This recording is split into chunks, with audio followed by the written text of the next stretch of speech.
जी नाज़रीन, हिन वक़्तु असां मौजूदु आहियूं यूनियन काउंसिल पीर फतेह शाह जे ॻोठ राजो चांग में, जिते मुसलसल बरसातूं 2 महीननि खां पवण खां पोइ ॻोठ में 3 खां 4 फुट ते पाणी बीहजी वियो आहे। अचो त हितां जे ॻोठाणा सां ॻाल्हि कयूं, हुनजो छा चवणु आहे। अदा असीं सिंध हुकूमत खे अपील था करियूं, असांजो ॻोठ ग़रीब ॻोठ आहे राजो चांग, जंहिंमें हिन पासनि वारा ॻोठ आहिनि, उन में सभु नुमाइंदा अची चुका आहिनि, सर्वे करे चुका आहिनि। असांजो ॻोठ जी सफ़ा सूरत हाल ख़राबु आहे। असांजा ॿार बच्चा वीचारा जेके त बीमारियुनि में मुल्तवा थिया पिया आहिनि। असां निकिरण जी गति कोन्हे। हीअ असीं बीठा आहियूं, जेका मेन असांजी पटड़ी आहे उन ते बीठा आहियूं।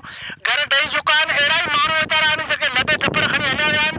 हाणे मज़ूर माण्हू आहिनि, हिते ॾाढा तंग थी पिया आहिनि। असांजे बच्चनि जो असांखे डपु लॻो पियो आहे। अॼु ॿुधनि सुबुह जो केरु माण्हू असांजे फिरी ॻोठ में कोन आयो। हींअर असीं ॻोठ में मौजूदु आहे। जेको पाणी तव्हां ॾिसो था 3-4 फुट पाणी बीठो आहे, जेको नेकाल केॾा कोन थी चुको आहे। ऐं हींअर असांजा बच्चा जेके बीमारियुनि में तमामु तंग आहिनि, केॾां वञो, घर छॾे माण्हू विया हलिया, मज़ूर वारा माण्हू तंग आहिनि, कोई पवारी करण वारो कोन्हे। इहा अपील थी कजे त असांजी मदद कई वञे। MLA MP आया डीसो साहब आहे, असांजो केर बि माना असांजी पोयारी नथो करे सघे, त असांजी का बि माली मदद त कोन थी, पर असांजी एतिरी बि नज़र असांजी कोन करे सघिया आहिनि जो असीं चवंदो आहे। असांजा सरमाईंदार असां वटि पहुची चुका आहिनि। जेके बि माण्हू अचनि था, MP MLA या PP जा या मिर्ज़ा जा पासनि वारे ॻोठनि खां थियो हलिया वञनि।